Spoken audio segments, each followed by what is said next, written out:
讲到咱台湾的高面鹰是一级保育类动物，全台湾存无到500只。顶个月有人伫高雄的田里发现一只受伤的高面鹰，赶紧把这只鸟仔送到屏东科技大学野生动物收容中心，即摆也已经偷偷恢复啊，后礼拜就会当训练伊飞啊。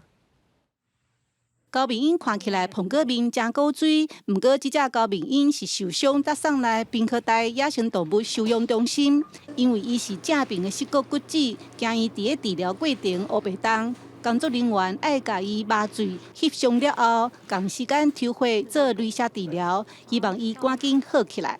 经过麻醉健康检查后，然后发现它是右侧的桡骨远端处有一个闭锁性的骨折。那在经过1个月的复健治疗，然后固定后，它的骨折处有开始慢慢的愈合，然后